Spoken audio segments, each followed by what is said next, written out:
GNN global news network کے ساتھ میں ہوں رابیل سید۔ شامل کرتے ہیں آج کی اہم خبر۔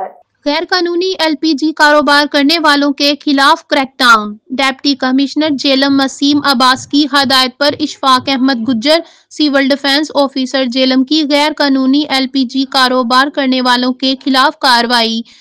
غیر قانونی LPG کاروبار کرنے والوں کے خلاف crack down.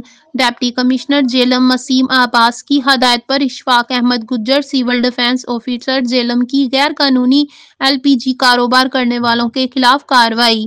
Rohtas road Jhelum میں LPG غیر قانونی کاروبار کرنے والوں کے خلاف قانونی کارروائی کرتے ہوئے متعلقہ پولیس اسٹیشن میں مقدمہ درج کروایا دیا اور کہا کہ کوئی بھی غیر قانونی کام کرنے میں ملوث پایا گیا تو اس کے خلاف سخت قانونی کارروائی عمل میں لائی جائے گی۔